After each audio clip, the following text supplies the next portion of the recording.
आज हम तो डिस्कस करने वाले हैं continuity and differentiability of a function f x, जहाँ एफ एक्स की वैल्यू है एक्स इंटू ई पे power 1 by x minus e पे power minus 1 by x by e पे power 1 by x plus e पे पावर माइनस 1 बाय एक्स। ठीक है, जहाँ की एक्स की वैल्यू ज़ीरो नहीं हो सकती। ठीक है, तो ये हमारा फंक्शन की वैल्यू हो गई।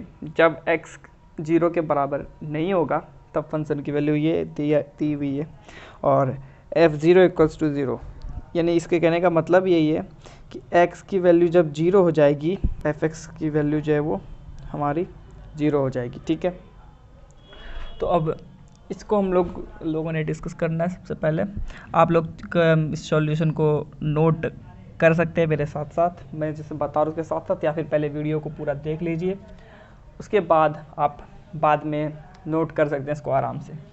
ठीक है, बिल्कुल बेसिक लेवल से ही हम लोग इसको प्रूव करेंगे। ठीक है, तो मुझे उम्मीद है कि ये आपको आसानी से समझ में आ जाएगा। तो करना क्या ना हमने कि हम जानते हैं कि यहाँ इस फंक्शन को अगर देख रहे हैं यहाँ पे, तो ये फंक्शन जो हमारा है वो बेसिकली एक्स और ई पे पावर 1 बाय एक्स और ई पे पावर माइनस 1 बाय एक्स, यानी कि एल्जेब्रिक और एक्सपोनेंशियल फंक्शन से मिलके बना हुआ है ये फंक्शन। ठीक है, तो हम जानते हैं कि एल्जेब्रिक और एक्सपोनेंशियल फंक्शन कंटिन्यूअस होता है। ठीक है, और डिफरेंशिएबल भी है दोनों के दोनों। और हमने एक प्रॉपर्टी पहले भी पढ़ रखी है कि फंक्शन को आपस में जोड़ने, घटाने या गुना करने पर जो नया फंक्शन बनता है वो भी कंटिन्यूअस होता है या डिफरेंशिएबल होता है। ठीक है, तो इसलिए हम कह सकते हैं कि एफ एक्स कंटिन्यूअस होगा कब, जब एक्स जब जीरो नहीं होगा तब एफ एक्स कंटिन्यूअस और साथ ही साथ डिफरेंशिएबल भी होगा। ठीक है, तो अब हम लोगों ने ना क्या करना है, देख सकते हैं अब हम लोगों ने क्या करना है कि हम लोग को कंटिन्यूटी और डिफरेंशिएबिलिटी टेस्ट करनी है फंक्शन की एक्स इक्वल्स टू ज़ीरो पर, क्योंकि जब एक्स की वैल्यू ज़ीरो नहीं है तब तो फंक्शन पहले कंटिन्यूअस है, हम लोगों ने पहले ये बात बता रखी है। ठीक है, ऊपर में ये प्रूफ करना है कि फंक्शन कंटिन्यूअस एंड डिफरेंशिएबल होगा एक्स इक्वल्स टू ज़ीरो पे, क्योंकि एक्स इक्वल्स टू ज़ीरो पे फंक्शन जो हमारा है ये अपनी फंक्शनल वैल्यू को बदल रहा है। ठीक है, जब एक्स की वैल्यू ज़ीरो नहीं थी वो तो पूरे इस सेट के लिए इसकी वैल्यू फंक्शन की ये है, पर एक्स इक्वल्स टू ज़ीरो पे इसकी वैल्यू बदल रही है। ठीक है, इसलिए हम इसी जगह पे यहाँ पे कंटिन्यूटी और डिफरेंशिएबिलिटी को इसी पॉइंट पर चेक करेंगे।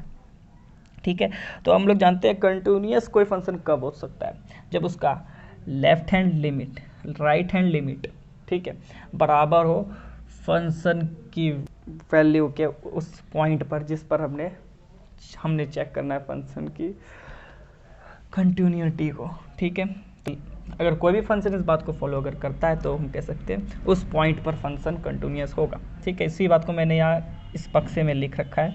ठीक है, तो लेफ्ट हैंड लिमिट हमारा होगा limit x tends to a minus H F X. ठीक है, तो लेफ्ट से अप्रोच कर रहे हैं हम यहाँ। अब एफ एक्स की जगह पे हमने लिखा फंक्शन की वैल्यू। ठीक है, क्योंकि यहाँ पे x जो अप्रोच कर रहा है वो a माइनस एच को अप्रोच कर रहा है, यानी एग्जैक्टली वो ज़ीरो को अप्रोच नहीं कर रहा है, इसलिए हम यहाँ पे लिख रहे हैं डायरेक्ट फंक्शन की वैल्यू ज़ीरो नहीं है तो वो वैल्यू हमने यहाँ पे लिखी है। ठीक है, तो अब यहाँ पे क्योंकि a की वैल्यू यहाँ पे ज़ीरो है। ठीक है, हम जिस पे चेक कर रहे हैं हमारे लिए a ज़ीरो है। ठीक है, तो a के जगह पे हमने लिख दिया zero, limit x approaches zero minus H equals to this, और उसके बाद limit x approaches minus H and we get this. इसके बाद हम क्या कर रहे हैं, e पे पावर माइनस 1 बाय एक्स को हम कॉमन कर रहे हैं, ऊपर नीचे दोनों तरफ से हमने कॉमन कर लिया। ठीक है, और हमें मिल गया ये फंक्शन अंदर। ठीक है, देख सकते हैं इसको समझने में कोई दिक्कत तो नहीं आ रही होगी, बस हमने कॉमन किया है। ठीक है, दोनों से ई पे पावर माइनस 1 बाय एक्स को हमने कॉमन कर लिया। ठीक, तो इसको कॉमन करने के बाद हम ई पे पावर 1 बाय एक्स और ई पे पावर 1 बाय एक्स को मैंने कैंसिल कर दिया। ठीक है, इसको कैंसिल करने के बाद हमें ये मिल गया, ये आप देख पा रहे हैं ये। ठीक है, लिमिट की वैल्यू भी हमने यहाँ पे x approaches minus 1 by H है। अब यहाँ पे हम लिमिट को थोड़ा सा बदल लेंगे इसके वेरिएबल को, ठीक है। अब हम क्या कर रहे हैं, लिमिट एक्स एच अप्रोचेस 0, तो हमने क्या था, वो जो एक्स अप्रोचेस 0 था पीछे, उसके जगह हमने यहाँ पे एच अप्रोचेस 0 रखा, और वहाँ पे हमारा जो यहाँ जो एक्सप्रेशन था, एक्सप्रेशन में हमने एक्स के जगह एच को रख दिया, ठीक है। तो ऐसा हम कर सकते हैं। सो अब यहाँ पे हम क्या करेंगे कि अब यहाँ लास्ट में लिमिट की वैल्यू को इवेल्युएट करने के लिए एच की वैल्यू 0 पुट कर देंगे इस इक्वेशन में। जैसे यहाँ पे हम 0 रखते हैं तो हमें मिल जाएगा, अब एच के जगह 0 मैंने रखा तो -0, ठीक है। यहाँ पे -2/h के जगह पे भी 0 रखा तो -2/0, e पे पावर -2/0 हो गया। तो अब हम यहाँ पे इसको देख के कह सकते हैं समथिंग बाय 0 नॉट डिफाइंड या फिर इन्फिनिटी, ठीक है। तो 0 इंटू ई पे पावर -∞ -1 बाय ई पे पावर -∞ +1। पावर -∞ की वैल्यू मैंने यहाँ पे 0 रख दी है। क्यों कैसे हो गया 0, तो इसको मैंने यहाँ थोड़ा सा बता दिया है कि ई पे पावर इन्फिनिटी की वैल्यू होती है इन्फिनिटी, और ई पे पावर -∞ की वैल्यू हो जाएगी 0, क्योंकि ई पे पावर -∞ को हम ये लिख सकते हैं कि 1 ई पे पावर इन्फिनिटी, एंड ई पे पावर इन्फिनिटी क्योंकि जहाँ लिख सकते हैं इन्फिनिटी, एंड 1/∞ इक्वल्स टू 0, ठीक है। तो मुझे उम्मीद है आपको समझ में आ गई होगी ये बात। तो अब इसकी वैल्यू देखिए क्या हो जाएगी, यहाँ हो गई 0 -1/+1, या फिर करने का मतलब -1/1 और इक्वल्स टू -1, ठीक है। अब ये -1 जब आ गया तो 0 इंटू -1 इक्वल्स टू 0। तो यहाँ पे हमने देखा लेफ्ट हैंड लिमिट की वैल्यू आ गई 0। ये एक फाइनाइट नंबर है, ठीक है, ये भी आपने ध्यान रखना है कि लिमिट जो होना चाहिए वो एक फाइनाइट नंबर होना चाहिए, तभी लिमिट एग्जिस्ट करता है।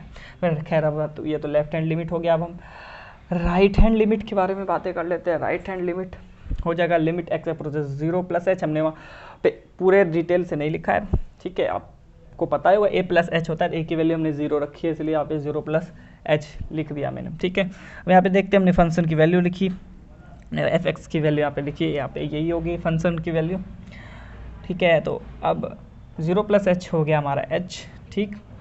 और आगे बढ़े तो यहाँ पे भी हमने क्या कॉमन किया, ई पे पावर 1/h, ठीक है। अगर आपको अब थोड़ा सा कन्फ्यूज़न हो रहा है कि कॉमन हमने क्यों किया है, तो बेसिकली बात ये है कि हमें ई पे पावर -∞ ही लाना पड़ेगा यहाँ पे इस सॉल्यूशन को करने के लिए, इसलिए हमने ये ध्यान में रख के कॉमन किया है कि यहाँ पे माइनस रहे पावर में, ई के पावर में माइनस रहे, ठीक है। तो ई पे पावर -x हमने यहाँ से कर लिया कॉमन, ई पे पावर -x फिर हो जाएगा कैंसिल, ई पे पावर 1/x, सॉरी ई पे पावर 1/x हमने कॉमन किया, और ई पे पावर 1/x यहाँ पे फिर कैंसिल हो गया, ठीक है। तो अब यहाँ पे एक्सप्रेशन हमें ये मिल जाता है x इंटू 1 माइनस ई पे पावर -2/x/1 प्लस ई पे पावर -2/x। तो अब हमने फिर से यहाँ पे लिमिट को थोड़ा सा फेरबदल किया है, लिमिट h अप्रोचेस 0, अब x की जगह h रख दी, ठीक है। h की वैल्यू पता है h अप्रोचेस 0, h तो वैसे भी 0 अप्रोच करता है। अब लास्ट में हम लोग h की जगह पे 0 पुट कर देंगे लिमिट को इवेलुएट करने के लिए। तो जैसे हम यहाँ पे 0 रखेंगे तो एक्सप्रेशन ऐसा मिल जाएगा। अब यहाँ पे ई पे पावर -∞ आ जाएगी ना, 0 जैसे रखेंगे यहाँ पे, देखिए यहाँ पे जैसे रखेंगे यहाँ पे 0, तो हमें क्या मिलेगा, हमें मिल जाएगा कि नहीं, ई पे पावर -∞, और मैंने ऊपर बताया ई पे पावर -∞ की वैल्यू हो जाएगी 0। ये एक्सप्रेशन हो गया हमारा 0 इंटू 1 माइनस जो भी हो, 0 इंटू अगर समथिंग है, ठीक है, इसकी वैल्यू हालांकि 1 है, 0 इंटू 1 इक्वल्स टू 0, ठीक है। तो अब हम देख सकते हैं f(0) की वैल्यू तो 0 है, पहले से वो दे रखा है हमें क्वेश्चन में, ये हमारे फंक्शन में ही दे रखा है कि x इक्वल्स टू 0 पे f(0) की वैल्यू 0 है, ठीक। तो इस तरह से हम देखते हैं कि left hand limit right hand limit बराबर है, f(0) भी बराबर है जिसकी वैल्यू है 0 के बराबर। इस तरह से कह सकते हैं left hand limit right hand limit बराबर है f(a) के, इसलिए f(a) पे फंक्शन हमारा कंटिन्यूस होगा, ठीक है। तो मैंने वही पे लिख रखा है यहाँ पे, so we can say that f(x) is continuous at x equals to 0, ठीक है। तो इस तरह से हमने सभी यहाँ तक तो बातें हो गई कंटिन्यूस की कि x इक्वल टू 0 पे फंक्शन कंटिन्यूस हो गया, तो हमने कंटिन्यूटी की बातें यहाँ पे कर ली। अब इसके आगे हम लोग आते हैं डिफरेंशियबिलिटी पर। तो डिफरेंशियबिलिटी के लिए हम जानते हैं कि right hand derivative left hand derivative एक बराबर होने चाहिए, और दोनों ही फाइनाइट नंबर होने चाहिए। ठीक है, चलिए देखते हैं। तो राइट हैंड डेरिवेटिव हमारा हो जाता है limit h approaches 0 F 0 plus H minus F of 0 by H. ठीक है, तो यहाँ पे ना हम एफ ऑफ 0 प्लस एच को लिख सकते हैं एफ एच। ठीक है, 1 बाय एच मैंने आगे लिख दिया, इसका मतलब सेम ही है, कोई बात ही नहीं है। 1 बाय एच को मैंने यहाँ पे अलग आगे से करके लिख दिया। ठीक है, तो F of H minus F of 0, F of H की वैल्यू हम एफ ऑफ 0 की वैल्यू तो यहाँ पे 0 है क्योंकि एफ ऑफ 0 बराबर 0 गिवन है। 1 by h into F of H हो गया। अब ये एफ ऑफ एच की वैल्यू हम लिख देंगे जो, ठीक है। अब यहाँ से आप देख सकते हैं 1 by h into h, 1 by h से एच कैंसिल और हमारा अब एक्सप्रेशन में बच गया सिर्फ ये limit h approaches 0 e raise to 1 by h minus e raise to minus 1 by h by e raise to 1 by h minus e raise to minus 1 by h. So इसमें भी हम सिमिलरली ई पे power 1 by H common कर लेंगे क्योंकि हमने ई पे power minus infinity को रखना है। ठीक है, तभी ये एलिमिनेट हमारा एक फाइनाइट नंबर हमें मिल पाएगा। ठीक है, इस बात को आपको थोड़ा सा ध्यान में रखना होगा कि ई पे पावर माइनस इन्फिनिटी को हमने लाना है अपने एक्सप्रेशन में। ई पे पावर 1 बाय एच कॉमन कर लेंगे दोनों से, तो ई पे पावर 1 बाय एच कैंसिल हो जाएगा। सो जैसे ही एच की वैल्यू 0 रखेंगे तो ये ई पे पावर फिर से ये जो दोनों है ए पे पावर माइनस इन्फिनिटी फिर से होगा और ई पे पावर माइनस इन्फिनिटी की वैल्यू हो जाएगी 0।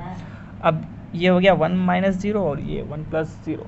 ठीक, 1 माइनस 0 की वैल्यू, और यहाँ तो आप आसानी से समझ सकते हैं। अब इस पर तो मुझे बताने की ज़रूरत ही नहीं है कि इसकी वैल्यू 1 कैसे हो गई, इसको भी समझने में किसी को दिक्कत तो नहीं होगी। अब हम लेफ्ट हैंड डेरिवेटिव पे बात कर लेते हैं। लेफ्ट हैंड डेरिवेटिव के लिए लिमिटिंग वैल्यू उसकी ये हो जाती है। ठीक, तो अब यहाँ एफ ऑफ 0 फिर से 0 हो गया, तो यहाँ से एफ ऑफ 0 हमने लिखा ही नहीं है। ठीक है, और ये हमारा हो गया F minus H bye minus H. ठीक है, सो अब आगे बढ़ते हैं और माइनस एच है इस बार, इस एफ ऑफ माइनस एच था इसलिए हमने यहाँ पे देख सकते हैं आप सबकी जो यहाँ पे जो साइन है, साइन सबकी चेंज हो गई है पावर की, जो भी जहाँ भी हमने एच रखा है वहाँ सबकी साइन बदल गई है। ठीक है, आगे माइनस आ गया, पीछे प्लस हो गया। ठीक, तो माइनस एच से माइनस एच कैंसिल और हमें अगला एक्सप्रेशन मिल जाएगा ये।